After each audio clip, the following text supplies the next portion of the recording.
હવે આપણે આવી ગયા છે શારદાપીઠ સોમનાથના ગેટમાં. અંદર જાઉં એટલે તમને બતાવી. શારદાપીઠ સોમનાથના ગેટમાંથી આવ્યા. હવે આ કામનાથ મહાદેવ છે, હું એના વિશે તમને માહિતી આપવાનો છે, તો બને એટલા વિડીયોમાં બન્યા રહેજો. આવી ગયા છે કામનાથ મહાદેવના ગેટમાં. હવે આપણે કરવાના છે શંકરાચાર્યજીના દર્શન. મિત્રોને હું શ્રી નૃસિંહ ભગવાનના દર્શન કરાવું, અને વિડીયો લાઈક, શેર અને સબસ્ક્રાઈબ કરવાનું ભૂલતા નહીં. સોમનાથ મહાદેવના એમ કહેવાય કે સોમનાથ મહાદેવની જગ્યા આવી, ત્યાં એક કામનાથ મહાદેવની જગ્યા છે. હું દર્શન કરવા જાઉં, તમને દર્શન કરાવી. અહીં લાખો લોકો અને શ્રદ્ધાળુઓ તમે જોઈ શકો છો. અને હું થોડીક વારમાં તમને કામનાથ મહાદેવના દર્શન કરી. પણ સોમનાથની જગ્યામાં કામનાથ મહાદેવનું મંદિર છે, હું દર્શન કરું, તમને કરાવવાનો છે.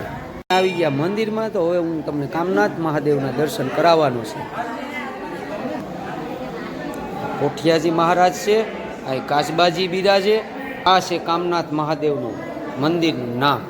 નહીતર લોકો કહેશે કે ત્યાં કામનાથ મહાદેવનું મંદિર ક્યાંથી આવ્યું. પૂજારીજી છે, આ કામનાથ મહાદેવનું મંદિર. બજરંગ બલી, હનુમાન દાદા આપણા. પવન ત્રિપાઠી પૂજારીજી છે. બહુ સારું કામ છે અને બહુ મજા આવી મને.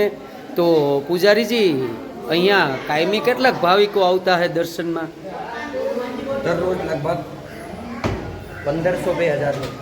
પૂજારીજીનું કહેવાનું છે કે દરરોજ લોકો અહીં કામનાથ મહાદેવના મંદિરમાં 1500-2000 લોકો દર્શન કરવા આવે છે, યાત્રિકો, શ્રદ્ધાળુ. બને એટલા વધારે પૂજારીજી કે થઈ શકે છે, પણ એનાથી ઓછા તો નહીં જ. સ્વરૂપાનંદ સરસ્વતીજી મહારાજની આ પ્રતિમા જોઈ શકો છો.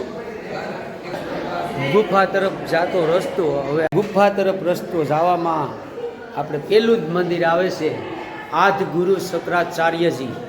તો એના દર્શન કરાવ્યા. લો મિત્રો, હવે હું પ્લેરી સ્ટોર ગુફામાં. ગુફાનો ગેટ. તો હવે લોકો જાય છે ને હું એની પાછળ આગળ જવા. આપણે આવી ગયા દર્શન કરવા, તો તમને દર્શન કરાવું. હું દર્શન કરવાનો છે, પણ તમને દર્શન કરાવું. આપણે કરીએ લક્ષ્મી માતાજીના દર્શન. મેળીઓમાં બન્યા રહેજો. માતા સરસ્વતી માતાજીના દર્શન કરાય. આપણે ગુફા તરફ પૂગ્યા નથી. ગુફા તરફ જાने का रास्ता है, लेकिन मैं जाता हूँ, आप सभी को दिखाता हूँ. આપણે ગુફામાં જવાનું છે, તો હું જાઉં, તમને પણ બતાવવા લઈ જવાનો છે. વિડીયોમાં બન્યા રહેજો. ગુફા ગેટ શંકરાચાર્યજી કી ગુફા છે. તો ગુફામાં અંદર પણ દર્શન છે, ભાવિકો છે, શ્રદ્ધાળુઓ છે. તો હું એ અંદર છે ગુફામાં. તો તમે પણ ગુફા જોઈ શકો છો. અહીંથી ગુફામાં જવાનું છે, અને જાવકનો રસ્તો પણ એ છે ને આવકનો રસ્તો પણ એ છે. લોકો અહીંયાથી જ જાય ને અહીંયાથી જ પાછા આવે. બાપા આવ્યા, કેવી મજા આવી? મજા આવી ગુફા, બહુ મજા આવી. બેનને મેં કીધું ને, મજા આવી, બહુ મજા આવી. તો લોકો ગુફાની અંદરથી આવે. મજા આવી ભાઈ? મજા આવી ને કાકા? મજા આવી? બધા લોકોને મજા આવી ગઈ. અમે બધા આવી ગયા. તમે આવવાનું ભૂલતા નહીં. ગુફાના અંદરના દર્શન છે, હું કરાવું. આમાં આપણે આવી ગયા ગુફાની અંદર, અને ગુફાની અંદર દર્શન આપણે આવું શાંતિપૂર્વક કરવાના છે. શ્રદ્ધાળુ તો લાખો અહીં ઉમટી પડ્યા છે, અને કેટલાય શ્રદ્ધાળુ આવે છે. અને મેં સ્થળ ઉપર આવીને રૂબરૂ જોયું. તમે આવવાનું ભૂલતા નહીં. આ દર્શન કરાવ્યા. આપણે હવે પૂજારીજી અરે વાત કરીએ. પૂજારીજી, કેટલાક યાત્રિકો અહીંયા દર્શન કરવા આવતા? પૂજારી જેવાનું કહેવાનું એવું છે કે કોઈ દી ગિનતીનો આંકડો નહીં. इतने भाविको आते हैं और जाते हैं. वो भाविको पूरा दिन चलते रहेंगे. पुजारी जी, ठीक है ना? पूरा दिन चलते रहेगा. पूरा दिन चलता है, सुबह 6 बजे से शाम 8 बजे तक.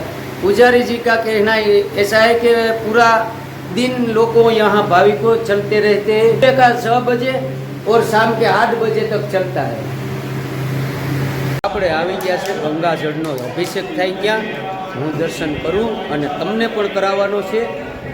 બહાર જ આવતા એક ગંગાજળનો અભિષેક થાય, અને લાખો લોકો અને શ્રદ્ધાળુઓ यहाँ ગંગાજળનો અભિષેક કરે છે. હું તમે અહીંયા આવો તો દર્શન કરવાનું ભૂલતા નહીં. હું તો આવી ગયો. પછી આપણે મહારાજ હારે વાત કરીએ. ગંગાજળનો અભિષેક કરે. હર હર મહાદેવ હર. ગંગાજળનો જ્યાં અભિષેક થાય એના દર્શન હું તમને આખી શિવલિંગના કરાવવાનો છે. દાદા ગયા ગંગાજળ લઈને હવે કરે છે અભિષેક. જેટલા શિવલિંગ છે બધા ઉપર અભિષેક કરે છે ગંગાજળનો, અને લોકો લાઈનમાં ઊભા છે અભિષેક કરવા. તો હું તો આવી ગયો, તમે આવવાનું ભૂલતા નહીં. આ શિવલિંગ છે, અહીંયા ગંગાજળનો અભિષેક થાય. આપણે ગીર સોમનાથ મહાદેવના સાનિધ્યમાં છે અને કામનાથ મહાદેવના દર્શન કરાવ્યા. તો બને એટલા બન્યા રહેજો. જય સોમનાથ.